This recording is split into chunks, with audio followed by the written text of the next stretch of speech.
El asesinato de Osvaldo Payá y de Harold Cepero fue llevado a la Comisión Internacional o Interamericana de Derechos Humanos de la Organización de Estados Americanos, de la OEA, en una audiencia en la que se presentaron evidencias de un caso por el que se sigue clamando justicia a punto de cumplirse 10 años del crimen. Nos acompaña Rosa María Payá en la mesa. Muy buenas noches, bienvenida. Buenas noches, muchas gracias, Cao.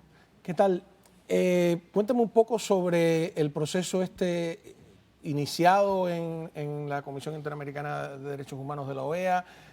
¿Qué va a pasar? Hay un documental, creo, también de por medio. Adelante. Mira, este proceso en realidad tiene ya más de 8 años. En el año 2013 nosotros presentamos con representación del Centro Robert F. Kennedy en Washington. Sus abogados presentaron el caso ante la Comisión Interamericana de Derechos Humanos, que es la única ala de la OEA que tiene jurisdicción sobre el Estado cubano. Ha pasado todo un proceso bien retrasado, valga la redundancia. También tiene que ver con muchos casos que tienen atrasados en la comisión y con los espacios de tiempo en los cuales se les pregunta al Estado cubano. Cada vez que nuestra parte, o sea, cada vez que los abogados le daban nueva información a la comisión entonces abre consulta con el Estado cubano. El Estado cubano nunca le ha respondido, ya se han cumplido todos los plazos, o sea, ya la comisión en este momento tiene que estar redactando y publicando un informe de fondo con una sentencia, que para nosotros debe ser una condena clara al asesinato de Estado contra mi padre y contra Harold Cepero. Lo que pasó el martes de esta semana fue una audiencia pública que nosotros pedimos a la comisión, a pesar de que ya ellos tienen toda esa información, para que escuchen de primera mano, de mano de testigos, de mano de víctimas, y también para poder mostrarles en primera persona toda la evidencia, aunque ya la tienen, ¿no? Lo que toca ahora es que se pronuncien condenando el atentado. Claro, porque un asesinato de este tipo, y yo creo que haces tú muy bien, hace la familia muy bien, hacen todos los que colaboran, en no permitir que eso caiga en el olvido. Tiene que haber justicia, tiene que recordarse día tras día, porque si no es el camino abierto a la impunidad. Estamos hablando de una figura nacional, de un premio Sájarov, de alguien reconocido internacionalmente, de alguien que cuando estuvo en Cuba el expresidente Jimmy Carter en el discurso del aula magna mencionó el proyecto Varela, mencionó a Payá, y que se atrevan a esto, pues tiene incluso desde el punto de vista moral. Ahí estamos viendo la imagen, recuerdo como si fuera hoy, ¿no? El día, una de las veces que llevaron ahí en la calle 42, entre 23 y 25, donde está la sede de, no sé si sigue estando, de la Asamblea Nacional del Poder Popular. Pasó al Capitolio. ¿Esto es en el Capitolio? No, pasó al Capitolio la sede. Pasó después al Capitolio, porque esto es en 42 allí, que llevan las firmas de más de 10.000 cubanos. Ahora, hubo un atentado previo que creo recordar, donde era como una camioneta Volkswagen, ¿no? Ahí vemos donde lo viran. ¿Qué puedes contarnos de esto? Porque mucha gente no lo recuerda. Bueno, esto pasó el 2 de junio, o sea, esto pasó un mes y medio antes de que lo volvieran a intentar con éxito, esa vez, del 22 de julio. Mi mamá y mi papá iban en esa camioneta, que es un Volkswagen del 64, ese es el carro que tenía mi papá, obviamente a muy baja velocidad como iban siempre, y un auto los embistió, tal y como pasó el 22 de julio. Después un auto los embistió, les golpeó por la rueda trasera y se volcaron y caminaron como 15, 20 metros que se ve en la foto. Por puro milagro, en ese momento no venía nada en la senda contraria. Esa intersección es Calzada del Cerro y Boyeros, ¿no? Una de las arterias más transitadas de la ciudad de La Habana es precisamente Calzada del Cerro. No venía nada en ese momento. Allí estaba la policía instantáneamente. Sacaron a mi mamá antes de que mi mamá pudiera hablar con mi papá. Y los llevaron inmediatamente para el hospital, para el Clínico de 26, que está muy cerca de allí. Estaban rodeados de agentes de la seguridad del Estado, que no dejaban pasar a nadie excepto al supuesto chofer que los embistió, que fue allí a amenazar a mi papá, y los agentes de la seguridad del Estado lo permitieron. Pero además, cuando se fue, la persona que estaba al lado vio que tenía una pistola en la parte de atrás del pantalón, con lo cual era la confirmación de que era otro agente de la seguridad del Estado, ¿no? Ese día mi mamá y mi papá sabían que lo que había pasado era un atentado con la intención de aniquilarlos. En la presentación del libro de tu padre, la versión electrónica, que se titula La noche no será eterna y que después vamos a hablar de cómo pueden acceder a él vía internet. Tu mamá contó algo que me describe a mí exactamente el estado de asedio bajo el que vivió tu familia todo el tiempo, incluyéndote a ti como niña, que es no solo los registros desde el primer momento, sino que encuentran un micrófono en el cuarto matrimonial, ¿no? Uno no, tres. Tres. Había un micrófono en la habitación donde dormían mi mamá y mi papá, sobre la cama, básicamente. Había un micrófono en el comedor, había un micrófono en casa de mi tía abuela que vive frente al Parque Manila, a unos metros de mi casa. Había 2 micrófonos más en casa de otras 2 personas del Movimiento Cristiano de Liberación. Uno de ellos un psiquiatra y era precisamente en la biblioteca donde él recibía a los pacientes. Allí también había un micrófono. Nosotros tenemos algunos de los aparatos todavía. Es una cosa terrible porque hay gente en Cuba que cree que el Estado tiene derecho a hacer eso, ¿no? Yo siempre les recuerdo que aquí algo así le costó la presidencia al presidente Richard Nixon. Tú no puedes espiar a tu partido contrario, no puedes espiar a tu oponente, mucho menos a un ciudadano común y corriente.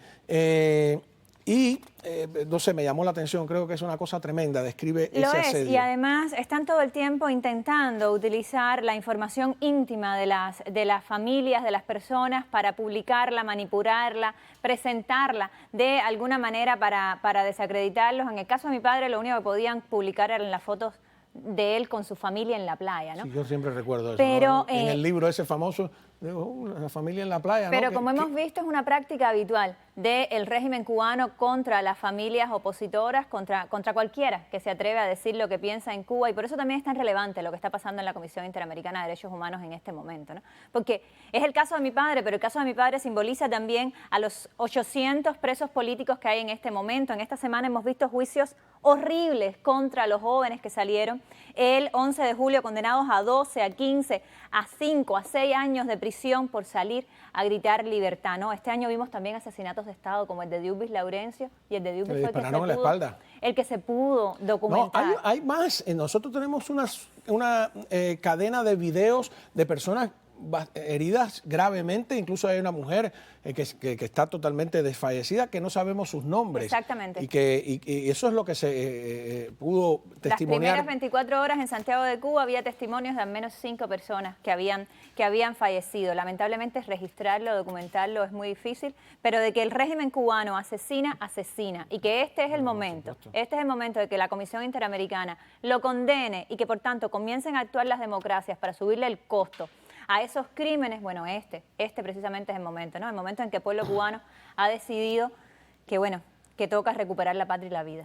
Hay un video en el que Laura Pollán, que después también murió, y hay quien cree que no casualmente, que ella viene dando una entrevista a un realizador italiano cuando de repente les chocan el automóvil.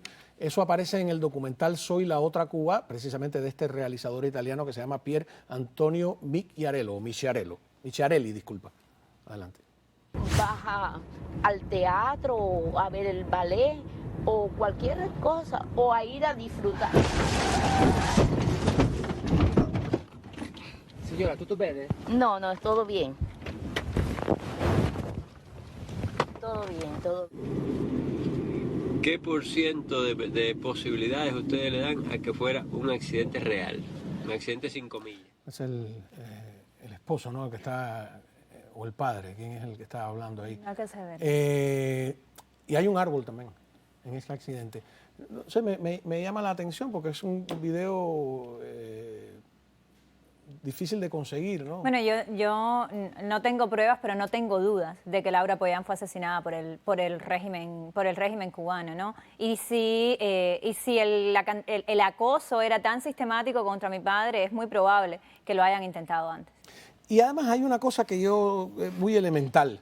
Hay 4 personas en un automóvil, 2 son extranjeros, 2 son cubanos, los 2 cubanos mueren, los 2 extranjeros no salen ni con un rasguño. Eso es como si fuera una diplomuerte, ¿no? Que los extranjeros siguen teniendo. Es muy poco creíble todo eso.